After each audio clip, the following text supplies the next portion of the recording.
Quero que abram as suas Bíblias no capítulo 24 de São Mateus. O capítulo 24 de Mateus, começando com o versículo 36.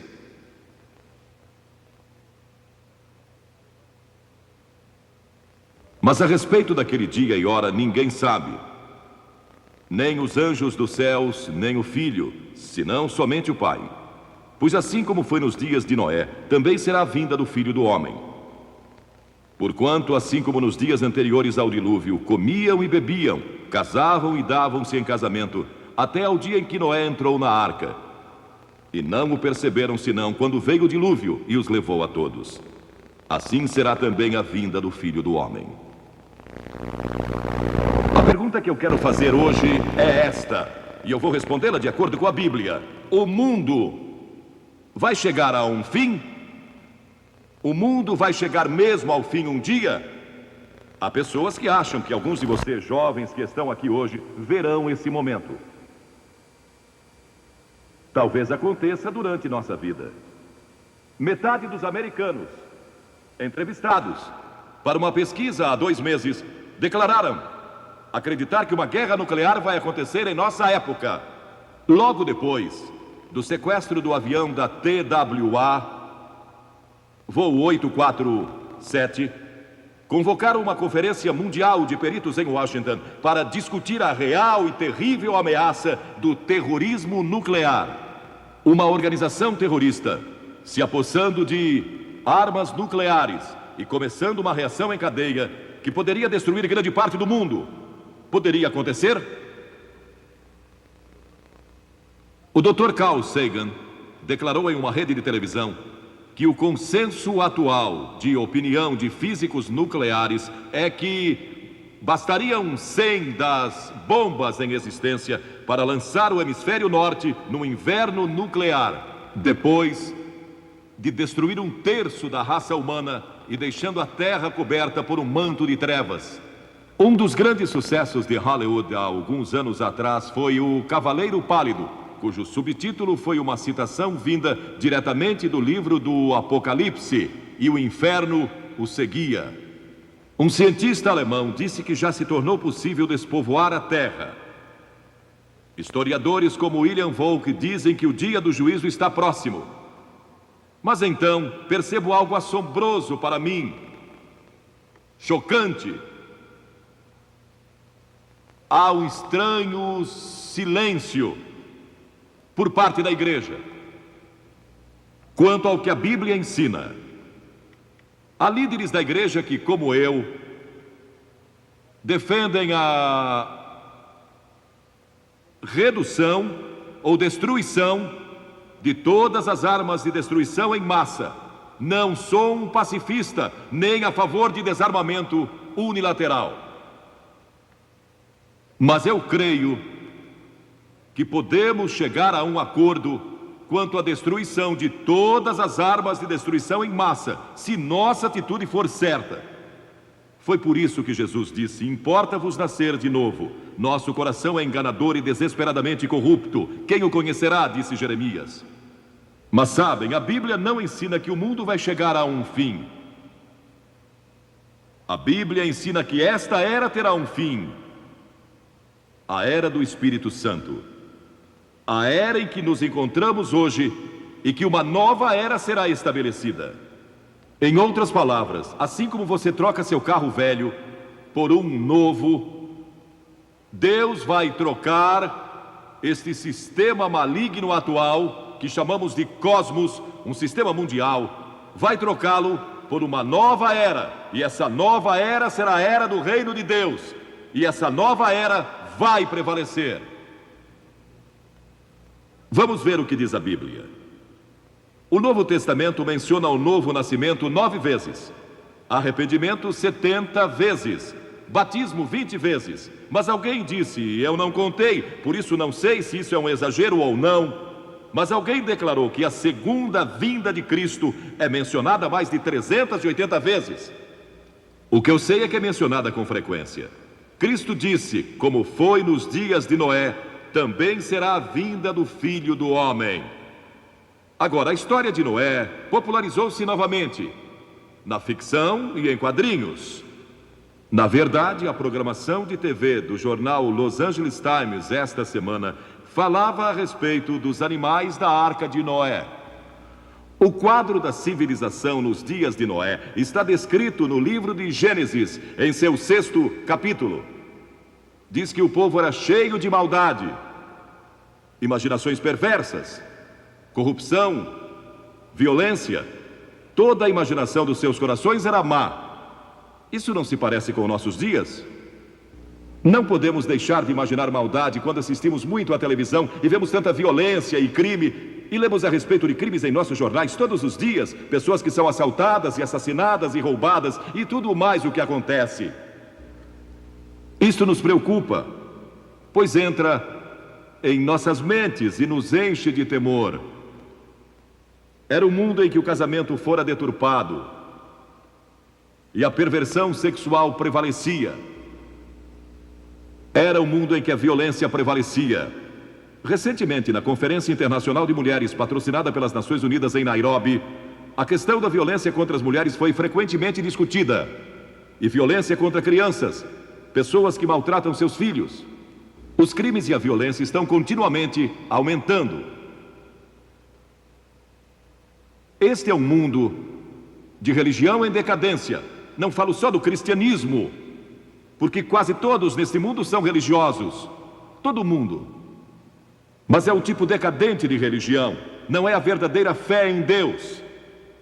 Mas também é, e era então, um mundo ameaçado pelo julgamento de Deus. Deus disse: vou julgar esta geração. Agora Deus disse: vou julgar o mundo, vou fazer com que chova por 40 dias e 40 noites, e vou destruir o homem que criei, por causa de sua maldade. E vou começar com a raça humana outra vez. Mas então Deus viu um homem, em meio a toda aquela sujeira e maldade, violência e perversão, viu um homem que servia a Deus. Seu nome era Noé. Noé ousara andar com Deus. Ele tinha fé em Deus. E verdadeira fé mostra como você vive. Ele vivia uma vida disciplinada.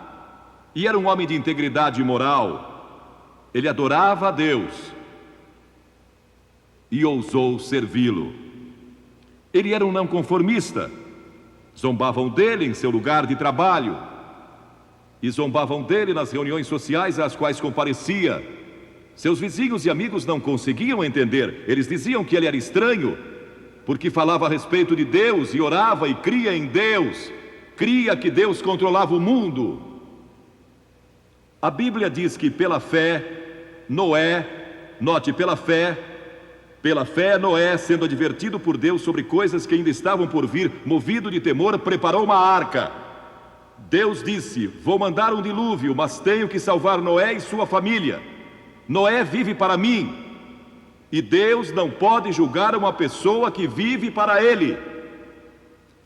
Uma pessoa que chegou a Cristo e à cruz, que recebeu o perdão dos pecados e que vive para Jesus Cristo, não pode ser julgada. Já nenhuma condenação há para os que estão em Cristo Jesus. Você nunca comparecerá diante do trono do juízo. Se crê em Cristo, Ele é seu lugar de refúgio. E Noé não podia ser julgado. Então Deus disse: preciso achar um meio de salvar Noé e sua família.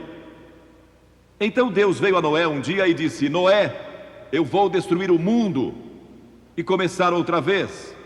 Quero que construa um grande navio e que o faça de cipreste. Cubra-o de piche por dentro e por fora. Faça-o de 150 metros de comprimento, 25 de largura e 15 de altura, com 3 andares, e põe uma janela e uma porta. E comece logo. Vocês podem imaginar como aquele povo zombou? Construir um imenso navio, tão grande quanto o moderno transatlântico, no meio do deserto, onde nem havia água. Mas Noé, eu imagino, era membro do sindicato, então conseguiu alguns operários. E começaram a construir aquele navio. E imagino que tenha se tornado uma grande atração turística, como a Disneylândia. Pessoas vinham de todo lugar para ver aquele homem maluco, construindo um navio no meio do deserto. E sua única base era a palavra de Deus, nada mais. Agora, hoje em dia, Você e eu temos a palavra de Deus que prediz o futuro juízo de Deus sobre o mundo. Mas também temos todas as evidências científicas do que pode acontecer. E provavelmente vai acontecer, de acordo com muitos dos nossos cientistas e líderes políticos. E se houve uma época em que o coração dos homens tremeu de temor devido à incerteza do futuro, sem que ninguém soubesse o que fazer, é hoje. E se não encontrarem uma resposta, adeus. Isso se Deus não intervir. E é exatamente o que vai acontecer. Deus vai intervir. Cristo vai regressar. E esta é a gloriosa esperança que todos temos no coração.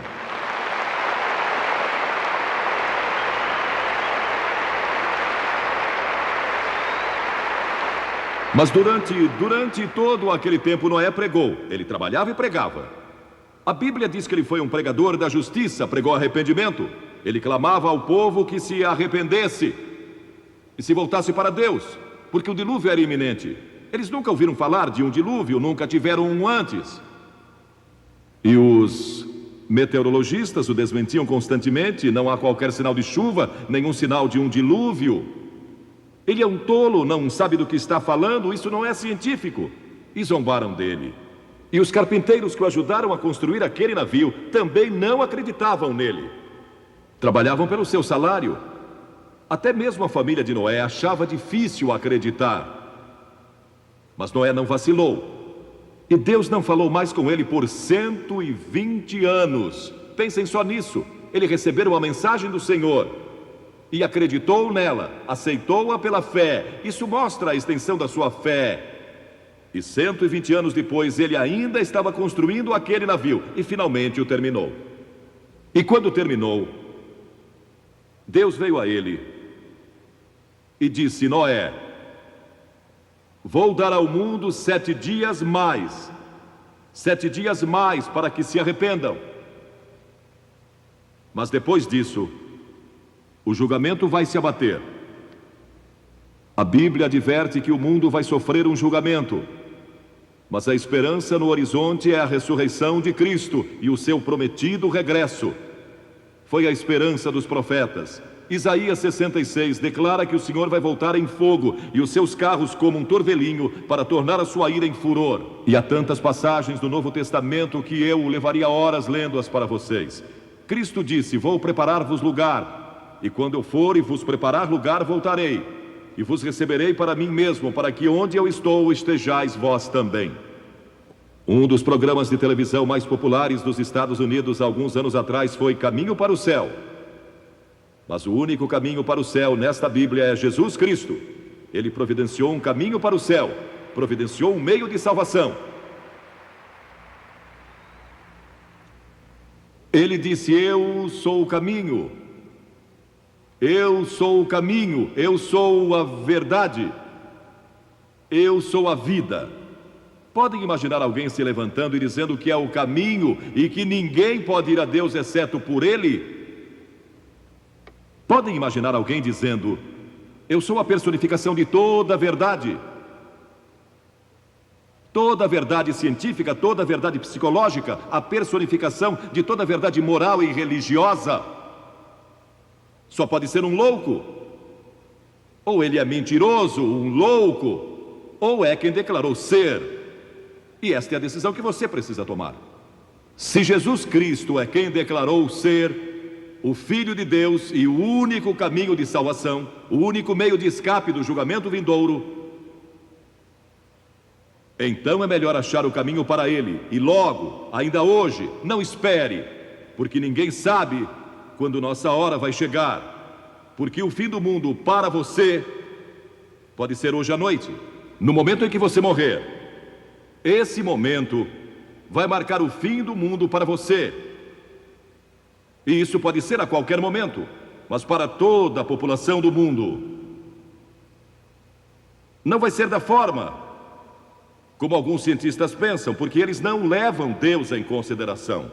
E Ele é um Deus de amor e misericórdia, Ele é um Deus de compaixão, mas também é um Deus de julgamento. Mas vai haver pessoas que serão salvas de toda essa confusão, e Deus vai edificar um novo mundo e um novo reino. E esse dia vai chegar, tão certo como eu estou aqui. Varões galileus, por que estáis olhando para as alturas? Quando os discípulos viram a Jesus ascendendo aos céus com lágrimas nos olhos, porque o seu mestre estava indo embora, 2 homens vestidos de branco surgiram e lhes disseram: varões galileus, por que estáis olhando para as alturas? Esse Jesus que dentre vós foi assunto ao céu, assim virá do modo como o vistes subir, ele vai regressar. Quando Cristo vai voltar? Não sabemos. Diz: daquele dia e hora ninguém sabe, nem os anjos do céu, nem o Filho, senão somente o Pai. Mas Cristo disse: estejam preparados, porque na hora em que menos esperarem, o Filho do Homem vai voltar. Você está preparado? Está preparado? Fique em silêncio por um momento e pense nisso. Está preparado? Em Amós 4 lemos: prepara-te para te encontrares com o teu Deus. Você diz: o que devo fazer para estar preparado? Já fui batizado, pertenço à igreja. Não é disso que estou falando. Isso é ótimo, é necessário. Mas você realmente recebeu Cristo em seu coração como Senhor e Mestre? Você se arrependeu? Arrependeu-se dos seus pecados? Arrepender-se significa mudar de direção, mudar sua vida, suas atitudes, a respeito de Deus, de si mesmo e dos outros. Significa um novo estilo de vida sob o senhorio de Jesus Cristo. Significa amar os oprimidos. Você vai ter um novo poder para amar pessoas de outra raça. Significa que Deus vai entrar em sua vida, na pessoa do Espírito Santo, dando-lhe poder para amar e ter paz interior e ter propósito e significado na vida. Significa céu nesta vida, bem como na vida futura. Significa que Deus vai ajudá-lo em seu casamento. E para vocês jovens, Ele vai ajudá-los a escolher a pessoa certa para se casarem. Há tantas coisas que vão lhe acontecer quando você aceitar a Cristo. Isso é arrependimento, é mudança. E você vai ter que deixar muitas coisas erradas em sua vida. Deixá-las. Tem que pagar um preço. Não é fácil. E não estamos oferecendo uma graça barata e conversão fácil e seguir a Cristo sem sacrifício. Jesus disse: quem quiser vir após mim, negue-se a si mesmo e tome a sua cruz. Não vai ser fácil. Paulo disse que todos que quiserem viver piedosamente em Cristo Jesus serão perseguidos. Você será rejeitado por muitas pessoas do mundo. Muitos não vão entender e vão zombar de você como zombaram de Noé. E sua fé precisa estar em Cristo. Ela não precisa ser forte, sua fé não precisa ser grande. Pode ser do tamanho de um grão de mostarda, que mal pode ser visto, mas se for colocada em Cristo é suficiente. Então você se arrepende e crê e entrega sua vida a Cristo. Está pronto? Está preparado? Você veio a esta reunião hoje provavelmente pensando que vai viver muitos anos, mas você não sabe. Na Inglaterra, no ano passado, uma mulher estava a caminho do estádio e tinha resolvido que naquela noite ia se decidir e entregar sua vida a Cristo, mas teve um ataque cardíaco a caminho do estádio e morreu. Espero e oro que ela tenha tomado uma decisão nos últimos momentos de vida. Não espere, tome sua decisão agora. Talvez nunca mais vejamos algo assim no sul da Califórnia. Talvez nunca mais haja um momento em que você esteja tão perto do reino de Deus como hoje. Em outra cidade da Inglaterra, no mês passado, soube de um homem que foi morto num acidente de carro, e isso depois de entregar sua vida a Cristo uma semana antes. E sei que ele está muito grato agora por ter tomado aquela importante decisão por Cristo. Soube de uma menina de 5 anos de idade que ia visitar seus avós e ia viajar sozinha de avião pela primeira vez. E a mãe combinou que o avô iria pegar a menina no aeroporto quando chegasse. E durante o dia, em meio à emoção dos preparativos para a viagem, a mãe assegurou à menina de que o avô estaria no aeroporto quando ela chegasse lá. A mãe levou a filhinha para o aeroporto e lágrimas rolaram por seus rostos quando se despediram. A mãe perguntou: querida, está com medo? E a menina respondeu: não, bem, um pouquinho. Mas se ficar preocupada, vou me lembrar que o vovô vai me encontrar do outro lado e tudo está bem. E quando ficamos preocupados, basta lembrar quem nos espera do outro lado. E vou lhe dizer quem é: Jesus vai encontrar você do outro lado.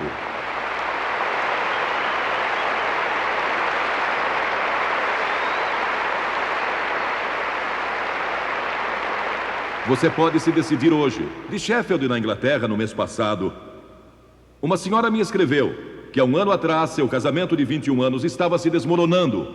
Os papéis do divórcio estavam assinados. O marido estava nas passeatas da greve dos mineiros. E a família tinha que viver do seu salário de enfermeira. E ela estava tendo um caso com outro homem. Sua filha estava tendo sérios problemas emocionais por causa de desemprego e da situação familiar. O filho de 13 anos já estava envolvido em crimes.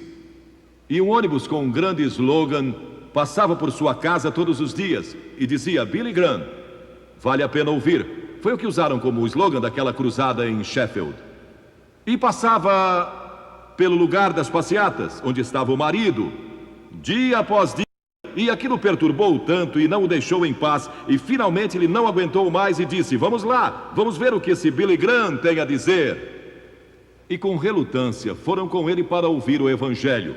Eles todos aceitaram a Cristo. Foram perdoados, transformados, e seu amor foi restaurado pelo poder do Senhor Jesus Cristo. E isso pode acontecer com você hoje.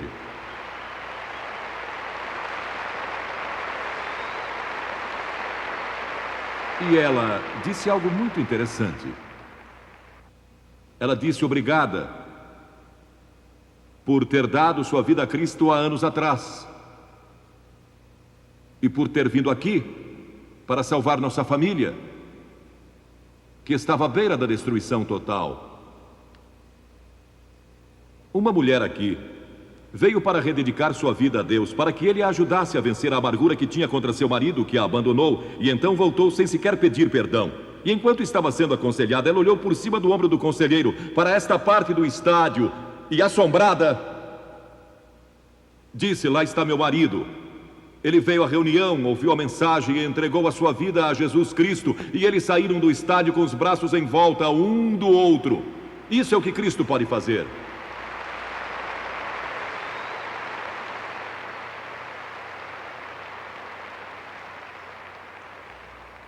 Um técnico de uma grande companhia de 32 anos de idade aceitou a Cristo na outra noite.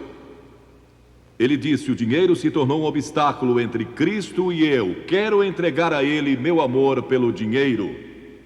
Quero que Ele seja o Senhor da minha vida. E um estudante da universidade aqui disse: vi todos esses cristãos que pareciam tão felizes e pensei: algo está faltando na minha vida. Vou até o estádio para ver o que é. E ele veio e encontrou em Jesus Cristo como seu Salvador e Senhor.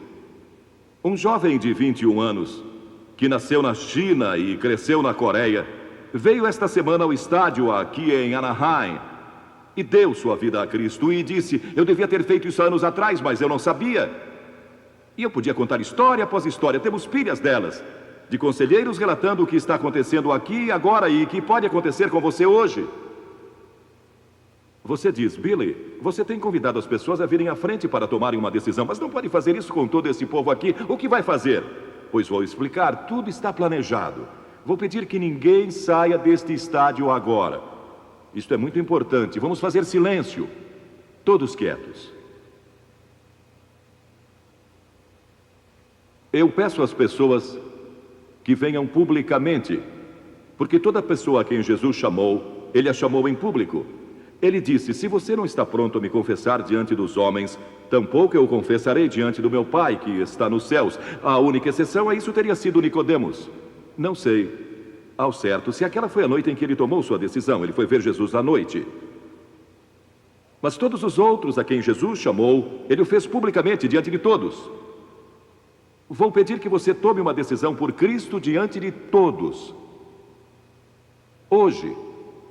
Não vou pedir que venha até aqui à frente, como fizemos nas outras noites. Aqui não há lugar. Mas vou pedir que faça algo que talvez seja ainda mais difícil, e espero que seja, pois quanto mais difícil, mais vai significar. Vou pedir que curve a cabeça e que ore em silêncio. Ore pela pessoa à sua esquerda e à sua direita, e atrás de você e à sua frente.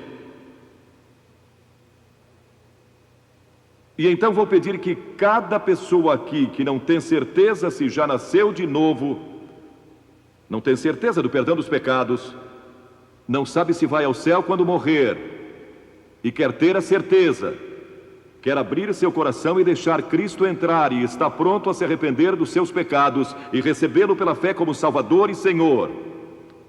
Ele disse que a todos quantos o receberam, deu-lhes o poder de serem feitos filhos de Deus, aos que creem no seu nome. Se com a boca confessarmos a Jesus como Senhor e no coração crermos que Deus o ressuscitou dos mortos, seremos salvos. Vou pedir que se levante onde está, como um testemunho silencioso. Levante-se e fique de pé por um pouco. E então vamos todos orar juntos daqui a alguns momentos. Eu tenho uma palavra especial para você e vou orar com você. E então pode sentar-se outra vez. Mas vou pedir que se levante onde estiver, centenas de vocês, milhares talvez. Levantem-se. Onde estiverem, ali em cima, nas arquibancadas, não aplaudam, por favor. Se tomou a decisão, levante-se onde você estiver.